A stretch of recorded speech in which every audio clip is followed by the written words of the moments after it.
Tioga County Youth Bureau is now accepting applications for grants directed toward nonprofit youth groups.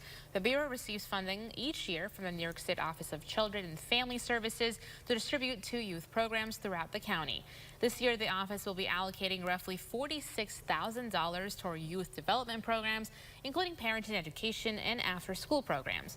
Youth sports and education funding are receiving roughly $21,000 with an emphasis on including a wide range of activity. And team sports will receive roughly $24,000 in funding. Director Julie Whipple added they're looking specifically for grassroots organizations. The state has this money. They are really into reaching out to youth and helping youth thrive in this state.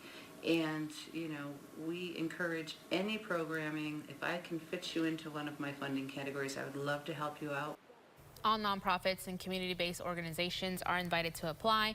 This funding is not available to school districts.